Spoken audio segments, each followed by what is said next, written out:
Case 002, The Pale Signal, Part 1. From the first-person POV of Shawn Wayne. Immersive narration-focused horror mystery script, Part 1 of full-length story. Some people don't believe in ghosts until they hear one whisper their name. Me. I've always believed in something worse than ghosts. Memories. The kind that linger in silence. That sit behind your eyes, weightless but heavy, waiting for the dark to return so they can crawl back out. It's been 3 weeks since we rescued the Holloway siblings. 3 weeks since I saw firsthand what humans are capable of when they think no one's watching. And yet, in the quiet moments, right before sleep takes me, I still see their eyes. Not the traffickers. The kids. Small. Fragile. Eyes too old for their age. Eyes that didn't trust the world anymore. I know the feeling. Red told us to take a break after the last case. Said we earned it. But for me, peace is the worst kind of punishment. I don't know how to sit still. I only know how to move forward, even if it's into another nightmare. So when the call came in this morning, I didn't hesitate. New case. Disappearance. Single girl. 17 years old. Local high school senior. Vanished without a trace 2 nights ago. Name, Celine Graves.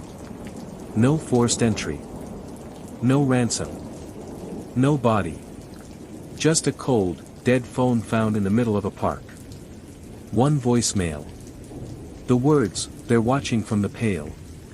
Whatever that means. Lina leaned against my desk, arms crossed, eyebrow raised. Her pink hoodie looked too warm for the heat, but she always wore it like armor. "You know this screams trap, right?" "I know," I muttered, staring at the file Cricket compiled. She continued, voice a little lighter. "You sure you're ready to jump back in, Shawn? You haven't said more than 2 words since Holloway." I didn't answer. She sighed and shifted closer, her tone quieter. "I'm not trying to push. You scare me when you shut down like this. Like you're somewhere I can't follow." My gaze finally met hers. Her eyes, soft, always trying to read deeper. She was the only one who ever tried. "I'm fine, Lina." "You lie like a corpse," she smiled, not buying it. We had our team assembled in minutes. Cricket was already online when we stepped into the briefing room. Her voice chirped through the speakers, "Welcome back from semi-retirement, losers." Lina grinned. "Missed you too, Cricket." "Let's see if your field skills got rusty." Her usual snark was still there, but there was a new undertone. Something gentler. Subtle. It was in the way she spoke, how she paused before signing off the report. As if searching for the right moment to be real. And then it came, so small I nearly missed it. "You can call me Hina, by the way. Just, don't make it a thing, okay? Still prefer Cricket." Lina blinked. "Wait, Hina is your name?" Cricket groaned. "I regret everything. I didn't say anything at first. But in my head, I made a note. She trusted us with something real. That meant something. We only had a few leads.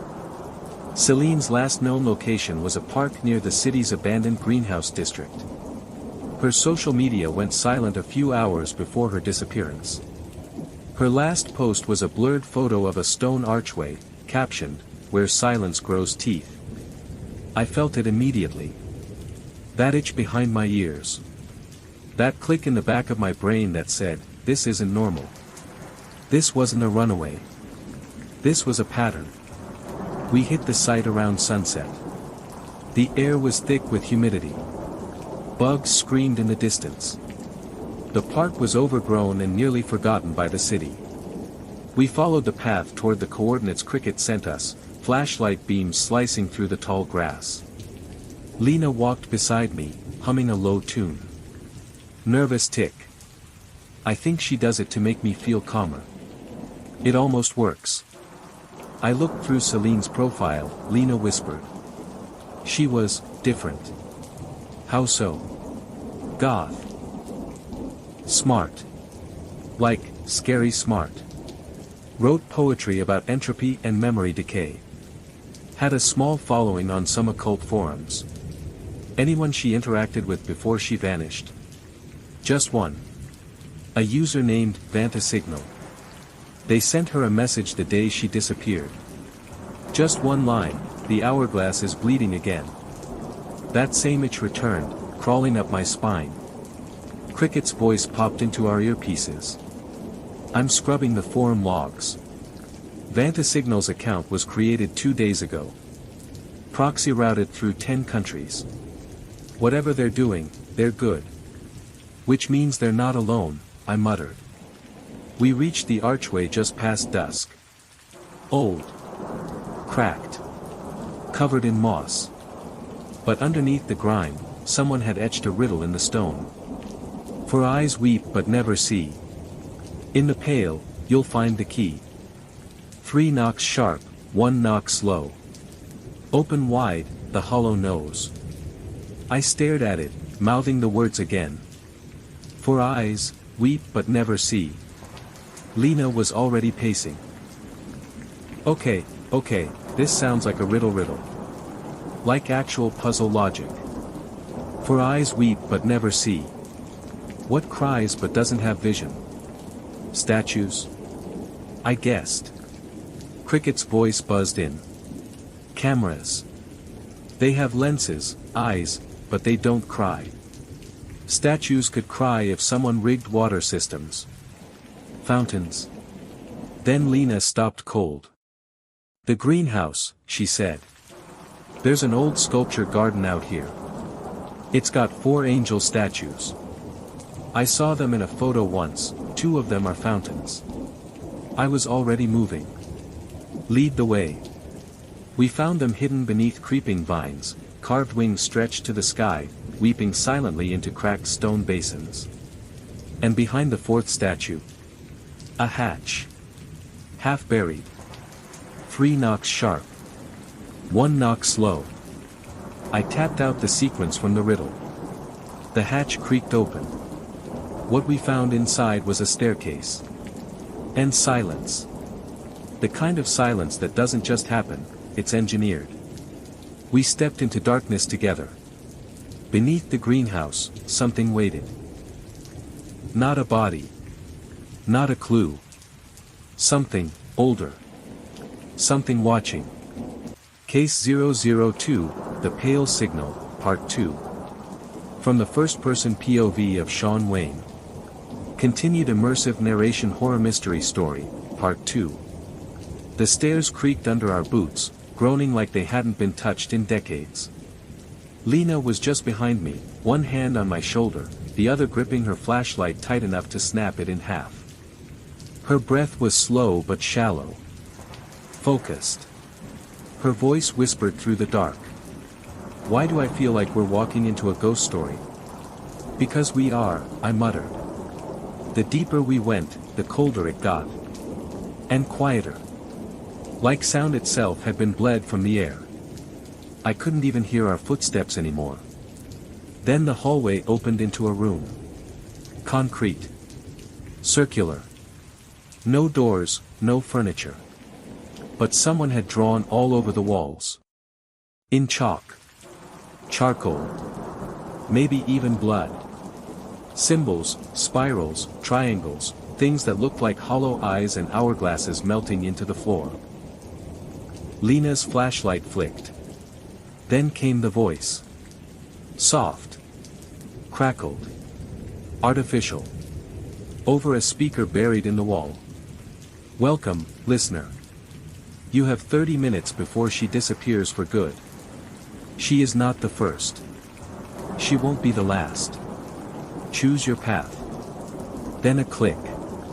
And the floor shuddered. 3 panels opened on the opposite side of the room, metal doors, all unlabeled. Cricket's voice buzzed through. They're jamming comms. I can't see you. Can barely hear you. You have to pick, fast. I turned to Lina. 3 doors. One wrong, and Celine could vanish forever. But something in the room wasn't random. I scanned the walls again. There. The symbols weren't just madness, they were layered. Repeating patterns. 3 spirals. Each one ending in a number. 4. 1. 3. It clicked. Door number 2, I said. Lina blinked. How do you? Not now. Just trust me. She did. The door opened into a hall bathed in red light. And at the end of that hall, steel bars. Behind them, a girl. Celine Graves. Pale skin. Black makeup streaked down her cheeks. She was sitting cross-legged on the floor, humming something tuneless, staring at the ceiling. When she saw us, she didn't move. Didn't scream. She just smiled. I was starting to think you weren't real. Lina moved toward the bars, heart pounding. We're here to help. Can you walk? Celine stood slowly. Yeah. But I think you should see this first. She turned, and pointed to the wall behind her. It wasn't a wall. It was a screen. And on it, we saw us. Live footage. From our apartment. From the office. From the car. From inside our own rooms. Cricket's voice finally cut back in, static blaring. Shawn. They've been tracking us. Our systems were compromised. They've had eyes on you for weeks. Celine said nothing. But her smile faded. I didn't disappear, she whispered. I was taken. They said I fit their pattern. That I could be useful. To who? I asked, already picking the lock with Lina's toolkit. I don't know. But they kept saying. We need our own shadows. Like they're building a reflection. The lock clicked. And in that moment, I understood. This wasn't about trafficking. Or money. Or power. It was mimicry. They weren't just watching us. They were studying us. And soon, they'd be replacing us. We got her out through a secondary passage. Celine knew the way. Said they had a dozen escape routes in case the experiment was interrupted. By the time we surfaced, the greenhouse had burned down behind us. Controlled demolition. They knew we were coming. And they cleaned house. But not fast enough. Celine came with us. She didn't want to go home. She asked to stay at the agency safe house. Red approved it with no questions. Which told me all I needed to know. Back at the office, Lina handed Celine some tea and fresh clothes. The cat, Cosmo, jumped onto her lap and purred like they'd known each other for years. Cricket patched into the monitors, voice softer than usual. Glad you're okay. Celine looked at the speaker. Thanks, Ghost Girl. You're not the first to call me that, Cricket sighed. Then Celine added, I want to help. I know things now. I want to stop them. I said nothing. But I made another note. She was one of us now. Whether she knew it or not. Later that night, Red called in from wherever the hell she was. Her voice, calm but sharp, filled the room. You 3 handled that well.